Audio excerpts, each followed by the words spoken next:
I'll just start. What do you think is the most critical step of the whole software development lifecycle? Like, that's a correct answer, but I'll say the actual deployment. And because that's the point where the idea actually meets the reality when it's delivered, right? So, what do you do after a deployment? Uh, I'll say verify if it's a good deployment or not, if you broke anything or not, right? So, yeah, and how exactly is that done? You like manually check all the critical features of how the deployment happened, right? So, yeah, what if I can tell you, you don't need to provide any DevOps or engineering bandwidth for that process. What you could automate everything, the whole verification. If it's a bad deployment, it would also roll back for you. So going forward with this problem statement, let's dive into the details. Okay, Abhishek? Thanks, Shubhendu. Afternoon, folks. My name is Abhishek. I'm a senior software engineer at Harness. And today we'll be talking about transforming deployment reliability with Harness. So yeah, let's get started. Yeah. So let's go through the agenda for today. So today I'll be walking you guys through what basically deployment verification is. What are the limitations with the traditional deployment methods? What could be the impact if your deployment goes wrong, if there is a bad deployment, and what exactly continuous verification is. And that would be followed by a detailed demo that would be presented by Pritish and Shubhendu. So yeah, next slide. Yeah. So what exactly is deployment verification? So to put it simply, deployment verification is basically making sure that once you ship any code change, be it like config or anything, you need to make sure that everything is still intact, like you haven't broken anything, any functionality, any configuration. So that's what deployment verification is. You also need to make sure that the system health check is fine and all the functionalities are working fine. And a very important part of deployment verification is like if you can somehow catch the issue before actually it impacts your users, right? So yeah, next slide. So let's talk about the issues with the traditional deployment verification methods, right? So before I proceed, I just want to ask the audience, like, what do you think, guys? Like, what's the issue with the traditional deployment verification methods? Okay, yeah, great point. Human intervention. Anything else? Mm-hmm. Okay, we got two important points. Anything else? Yeah, makes sense. Okay, yeah. So we got three good points. So let's go ahead with the what are the limitations for the traditional deployment methods. Like, so first of all, we can see that the biggest issue with traditional deployment verification methods is that you need a manual intervention, right? You need to rely upon a human to actually like go through the critical steps and verify steps, right? The next thing is that suppose you are a small company, you might actually verify things manually, but as you scale, at some point in time, you gotta have something, some sort of an automation, like how exactly you can check that there are no bad deployments that's gonna happen. So with scale, that is one issue. The third one is knowledge fragmentation, that you need to have like standard docs around how exactly are you manually verifying your deployments. And the last one is that since like whenever there is some human intervention, that can come with some human oversight leading to some error-prone verifications. So yeah, let's move to like what are the impacts of unverified deployments or like bad deployments, we can say. So like one of the major things is that like one immediate thing that we can see is that let's say your deployment is not verified properly and it leads to an outage. The first thing that's going to happen is that it might cause some system downtime, right? And the other thing that can happen is that your company might incur some revenue losses. And the recovery costs and the emergency response that comes with it, that is very costly. And I think the most dreaded thing that can happen to a company is that if it loses its customer trust, its reputation, and the customers churn out. I think that's something that no company ever wants, right? So these are the some business impacts that we can see, but that's not all.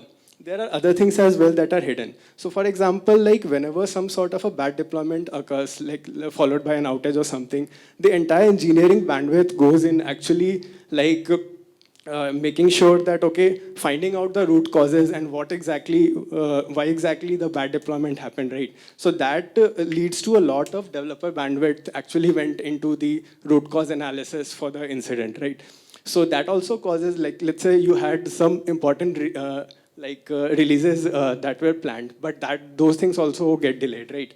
And the other thing is that unplanned overtime and compensation costs, right? And like I talked about the incident analysis. So like if you're offering some software to your customers, it's very important that you have to be answerable to them. Let's say your system caused some outage for them, then you got to answer to your customers, right? So a lot of time and engineering bandwidth goes into like how you actually find out the root cause and present it to your customers, right? So now I just want to take a moment before I proceed that we all can agree now that deployment verification is something that's very important, and you got to make sure that it's correct, because all the engineering bandwidth, all the effort that we have put till now is gonna go into with the deployment, and if that's bad, like all that is wasted, right? So I hope we all can agree on that. So let's like next slide. Yeah. So just want to take one moment. Like if you all will be shocked to know that what exactly is the average cost of a major outage that happens with a big company. So actually we went through the internet and we found that the average cost, it might go from $500K to $1 million per hour. So that's how costly like a major outage can cause you if you don't verify your deployments properly. So now we all can agree, right, that it is a big issue and it needs to be handled correctly. So moving ahead. Yeah. So like we all said that, okay, this deployment verification is a big problem. Like how exactly can we solve it? So we have you sorted, and we presenting AI-assisted deployment verification that's formally called continuous verification. So what happens is that what continuous verification does internally is that it actually automatically analyzes your logs and metrics in real time, and based on that it can check that, okay, if suppose you did a deployment, like is there some anomaly that went ahead with it, is there any new sort of maybe exceptions that are arising. So it can actually detect variance in your logs and metrics to detect that, okay, if it's a bad deployment or not, and you can actually smartly configure it to do an automated rollback for you. So we have a quick demo, we can say, and this would give you a quick overview of how exactly like deployment verification works.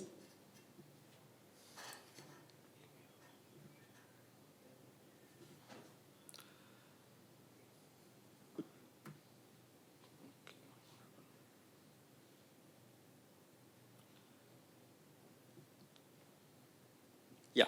So what you're seeing over here is a state-of-the-art offering by Harness. It's a pipeline basically, right? So you can see dev, QA, and prod. These are basically stages, and within each stages you can have multiple steps. And similarly, what we see over here, deployment verification, this is basically the step where continuous verification gets triggered. So for this example that we are seeing over here, it actually, what it did, deployment verification, it found out that, okay, there have been some issues, and what it did was, after analyzing your metrics and logs, it found out some anomalies, and hence it actually failed that step. Yeah, Shubhendu, can we continue? Yeah. So we can see these are basically the metrics, and it actually detects that, okay, what are the variants that was there before your deployment and after deployment. And similarly, it does the same thing for your logs. And since it concluded that your deployment is bad and some anomalies are there, what it would do, it would trigger an automated rollback. And hence, like, saving the huge impacts and the cost outages that we saw earlier. So yeah, that's continuous verification for you. And now Shubhendu and Pritish are going to walk you through the detailed demos. And yeah.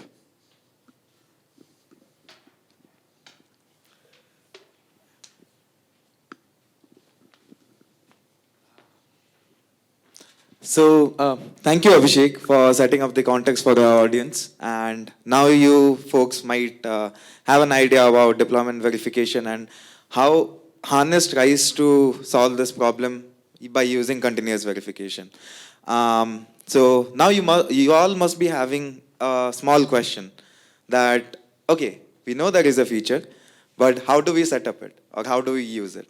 So now let's move on to the prerequisites that we need to configure CV. So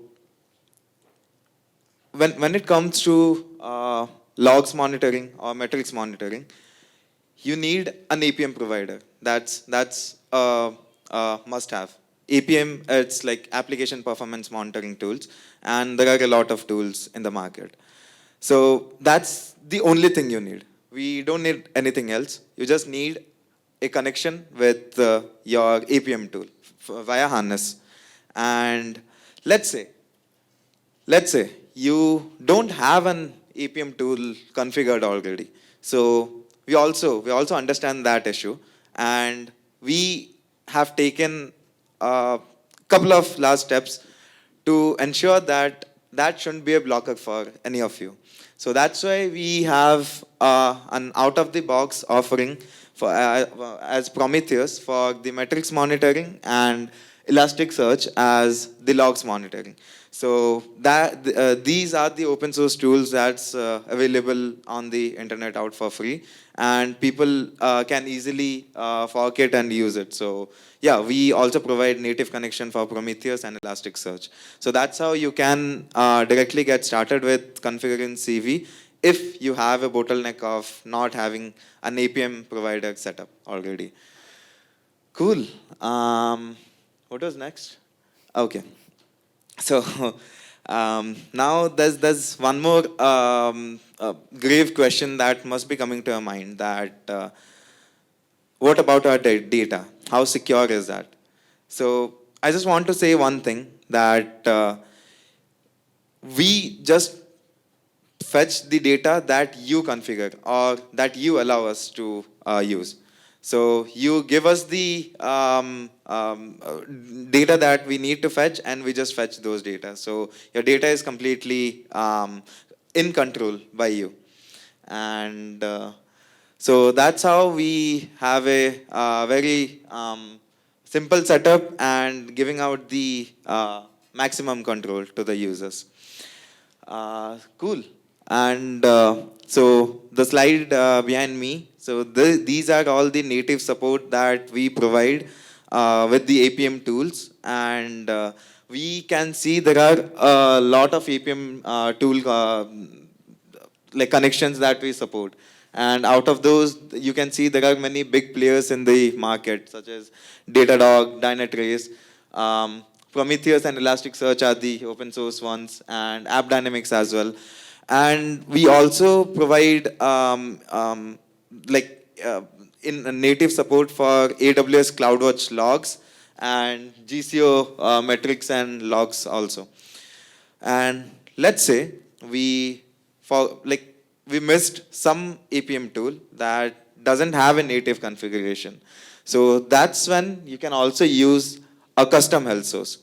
So this is an offering by us to establish connection with any other APM tool that's not listed here, so that nothing should be a blocker for you. For example, you can also connect to OpenSearch using a custom health connector.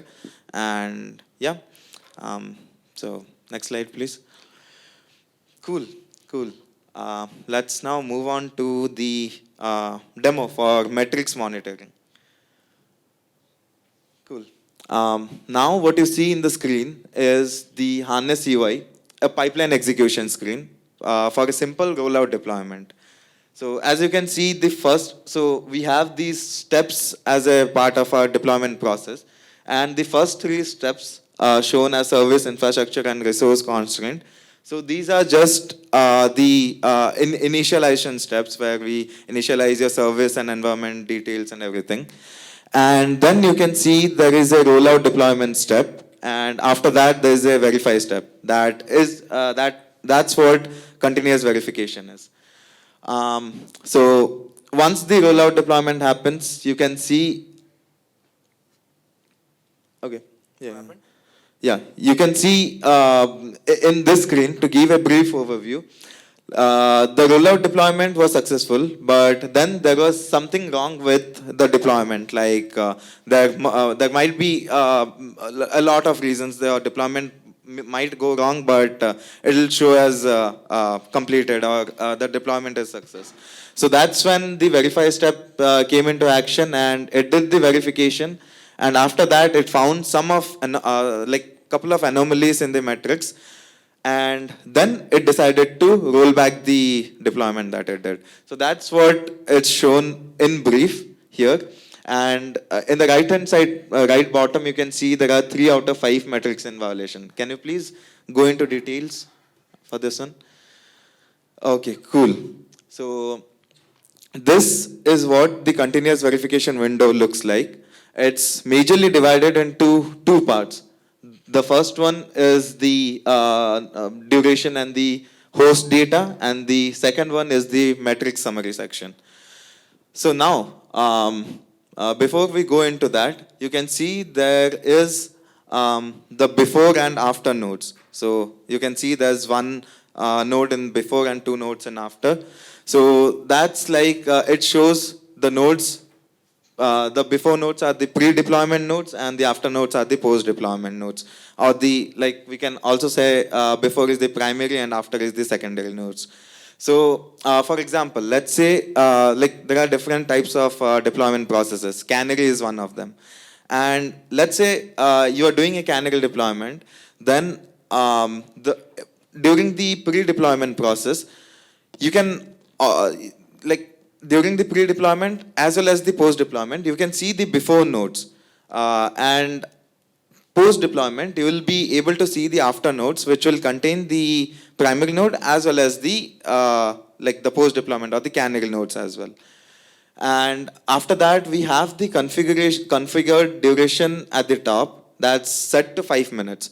So what we do is the configured duration, we believe you can configure up to 2 hours. And this configured duration is the duration where the verification or the data collection will take place. And we basically make a data collection call to your APM provider every 1 minute per metric. So let's say if you have 3 metrics, then and you have configured it for 5 minutes, then every minute it will make one data collection call to each of the 3 metrics to your APM provider.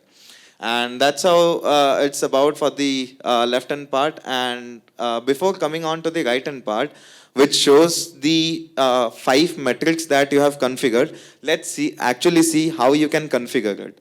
So could you please go? Yeah. So this is the window where you can configure all your metrics, and then how like if you have a metric, then how you want to query it. So all of those you can configure it here. Let's go in detail about the query specifications. So first, you can give a metric name that's just limited to harness, just to see it as an identifier. And then we have a group name. So group name is also something that's limited to harness. It's a harness concept where like you can basically group couple of metrics to analyze them together. So as simple as it is, it just groups couple of metrics. And then after that, in the metric part, you can select a metric, any type of metric. It may be a continuous CPU usage or memory or like number of requests per minute. So any type of metric you can select. And then in the aggregator, you can mention if it's average or for example like that. And you can add a metric tag. After that, we have risk category. So risk category is nothing but like we provide inbuilt solution for like specifying some default metrics or predefined metrics for all these options. So all the 5 categories have some predefined thresholds already defined there. And then the deviation. So higher the value, higher the risk. So it's pretty much self-explanatory. And then we come to the most important part, that is the service instance identifier. So this is the identifier that we use to basically distinguish between the pre-deployment and the post-deployment pods. So this will be used as an identifier in order to differentiate or distinguish your data. That's the control data or the like pre-deployment data and the test data or the post-deployment data. So we provide a lot of options. If you can click on the service instance identifier list. So we provide, you can like differentiate it by container or pod or cluster and so on. And after that, if you scroll to the top, you can see your query is already configured as you go on selecting these options. So you can see your query is already configured. And let's say the risk categories doesn't solve your thresholding request, then you can just go to the end. Can you scroll down? Yeah, so we have here the ignore and the fail fast thresholds. So I can give you a real life use case of using fail fast thresholds. So let's say you have a memory spike somewhere, and your like defined memory was 18 gigs and it suddenly spiked up to 32 gigs. So that's when you can use a fail fast threshold to add that if it breaches this particular threshold, let's say 18 gigs, you can give absolute value or ratio values, anything. So let's say if it breaches this, then just fail my deployment or trigger a rollback. So this will also help you fail the verification step, and then you can roll back your deployment. So can we go to the, yeah, thank you. Can I open the any random one? Yeah. So here you can see for this container request metric, we have like it has basically two hosts, two test hosts or the post deployment host. So like as many after nodes you have, it will generate the deviation of data for that many hosts. So first one it created for the first test host, and the second one it created for the second test host. Meanwhile, the control host remains the same. So you can see for the first one, the deviation is more. That's why it failed after doing the analysis. And then the second one, there's little to no deviation. That's why it passed. And overall, it marked the request as unhealthy, if you can see that. So that's how this verification failed, and then it triggered a rollback. Yeah, and saved you from deploying a bad code or bad deployment. Thank you. Now, handing over to Shubhendu for the logs demo. Hey, was it a data dump? Like, was it an info dump for you guys? Got cool. So you got the intuition right. So what we're doing is basically taking a healthy deployment state, doing a new deployment, and then doing a comparison between the previous state and the current state. If eventually, after the analysis, it comes out as healthy, then we declare that it's a healthy deployment. Okay. So I'll just like speed run through the log analysis thing. Okay. Yeah. Cool. Again, the same pipeline. Pritish already defined most of the things. Here, the verify step was set with the log verification, and it failed. Can you just go into the details? Yeah. Cool. This is the way we show. This radar chart is the way we show how many logs, unexpected logs, came up throughout your deployment. So we are taking the previous state. There would be some logs in the current deployment. When I did the new deployment, there would be more logs. So they would be characterized into 4 terms: baseline, known, unknown, and unexpected frequency. Right. So this chart has some less data. Can we just go to one of the charts we have from our prod data? Right. So baseline is the data that we got from our current deployment, like the pre-deployment state. Then we are marking the known entries and the unexpected frequency entries. So known entries, so the first time you actually run analysis, everything would be, okay. So, sorry. The known entries are, first time you run the deployment, there won't be any known entries. So known entries, I'll define them as, if you are running a deployment and you know these logs are going to occur. Those you can assign as known entries. How you do that, I'll come to it in some future slides. Okay. Unexpected frequency are, yes, you know this entry is going to come up, but the frequency increased.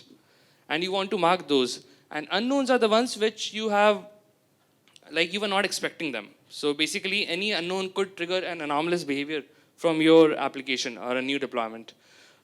This pie chart, it is time indexed. So on 0, it started. And if you move throughout this, this is the part, like you can progress through time by traveling in this pie chart. And you could actually zero in on a specific time instance and see what happened by changing the degrees. Okay. So yeah, can we just go into one of the event details for them? Yeah. This is again like for a log event. This is how it's populated. Like these are the baseline events and the unexpected events that came up during the whole verification. So baseline is for pre-deployment, and any known, unknown, unexpected, those are post-deployment data, right? So here you could see. So yeah. And the start, it was a 10-minute deployment. You could see for every one of them how many of them came up, right? The thing about setting, giving feedback about some of the logs, like the fourth one, the next one to this. Yes. So when you come to the log analysis, you could actually do this, give a feedback for every log statement, that you want to mark it as a not a risk, and even if it comes up in higher frequency, like a debug statement or an infer statement, you could ignore that. So you could mark those things as ignore frequency. Then it's not a risk if it's coming with a decent frequency, but if it's coming a lot, then you could mark that. And a medium risk are things that it's happening, and if it's a very sensitive deployment, so this thing didn't come up in the whole conversation, but you could define a sensitivity for a verification also. So if it's a high sensitivity deployment, then any risk is considered cause for a rollback. So you could select high sensitivity for the cases of critical importance. High risk, that means it's breaking something. So if any high risk log came up, that means you just have to roll back after that. That's like a clean cut stop, right? And yeah, whenever you run a next deployment, these all feedback entries would be considered in that. So yeah, we also, like when you open the event preference, just, yeah, you would see the feedback history also in those cases, that this was set up by this person at this time. Okay, so yeah, that's what we have for the logs analysis. You can go to the next slide. Cool. So now just talking about how much is it used. So we got a feature, and this is 1 week's data for one of our prod clusters for all of these health sources. So overall, you could see like every one single entity of this is a deployment that ran with a verification, and 1 week for one of our clusters. So as you see, some majority of the customers use Prometheus. It's an open source APM tool that you could set up, right? So many of them using this, and these all entities eventually clubbing up to about 15,000 or 16,000 deployment verifications that happened in a week. And just to add up, this is the data for just one cluster, and we have a lot of clusters like these. So yeah, over to you, Shubhendu. Cool. Next. Cool. That's all. Do you guys have any questions? So the last slide, you basically have many different systems to check the logs and the metrics and the traces. Is that all this? Yeah, we Is there have a common deployment for your customers? Sorry? Do you see that as a common deployment in your customers? Yeah. So for the cases where customers want to automate the process of deployment verification, they add the verify step in their pipelines, and we populate these charts based on that data. But that means they have a Datadog, they have a Splunk, they have Yeah. Prometheus, they have all this deployed in the... It's not for one customer. It's for all of all of the customers who are using CV for a week. That's the data. Oh, okay. And they allowed you to collect the metrics from their production. Right? We are not showing any customer details. Yeah, no, okay. That's very interesting. Okay, thank you. Anything else? Yeah.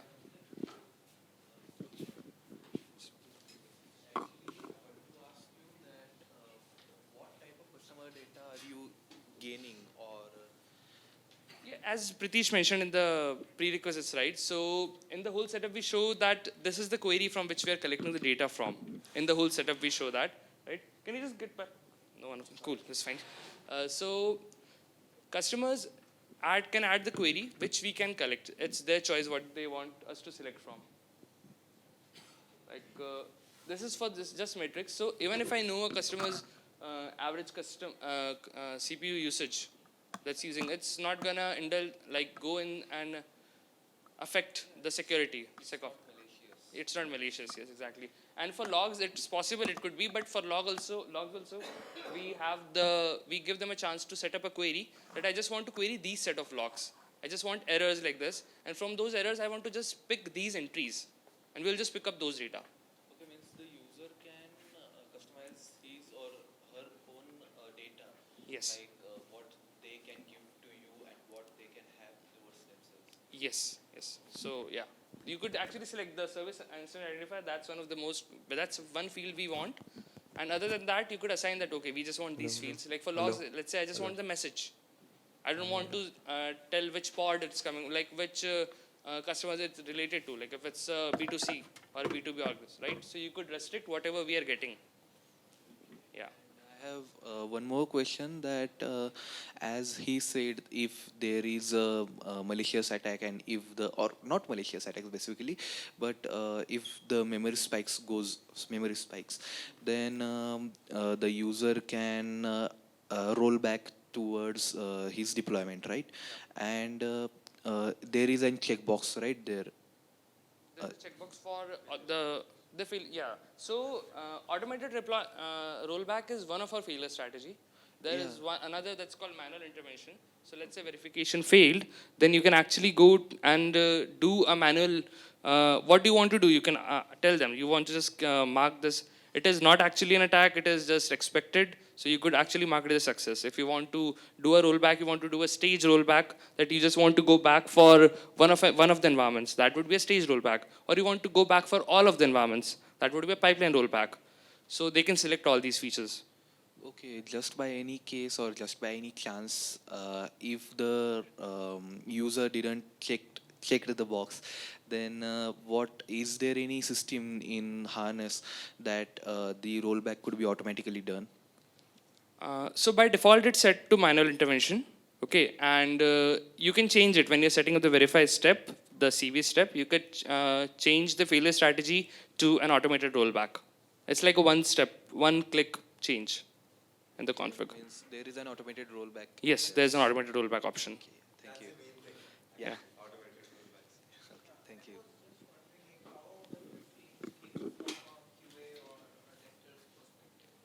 So yeah, in case of when you do QA testing and like you add unit tests and things, right?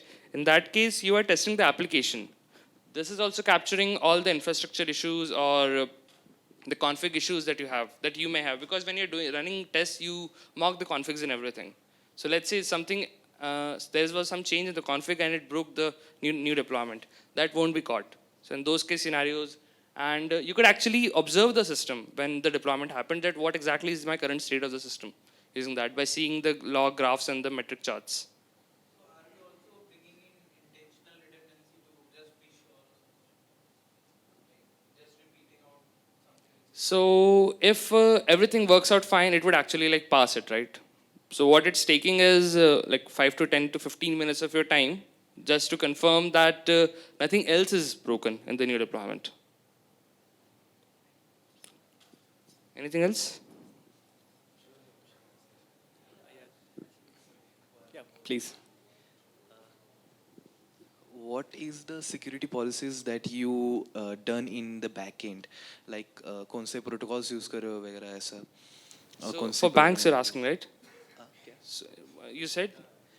Security policies कौन से use कर रहे हो? Like which protocols or which versions of anything like that? So the data is collected from the APN endpoints that all the APM tools exposes. Okay. Yeah. Also, there's one more thing. So the execution where the actual data collection happens is customer's cluster. It's not in our cluster. So there is a small component of harness which is deployed in the customer's cluster. It's called a delegate. And delegate just comes back, there's like a one-side communication from delegate to the manager, which is our UI, the SaaS offering. And they execute it in their cluster, behind the firewall and everything. Okay, means it could be the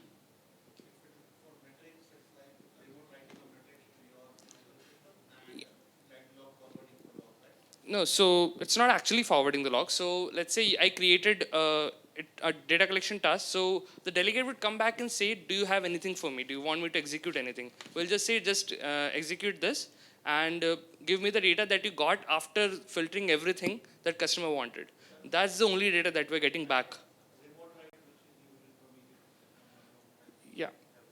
We are just getting the data back to the manager and then processing it later. So, yeah.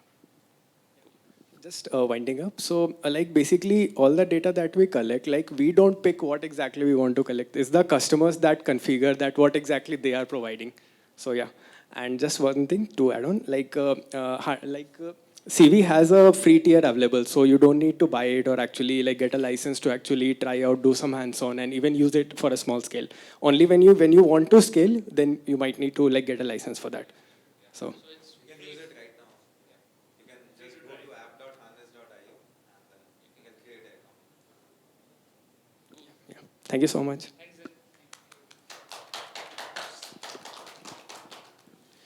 Thank you, guys. Next up, so we'll be having a break of 5 minutes, and at 2:30 we'll be having a session on building sustainable, secure practices in long-term software maintenance.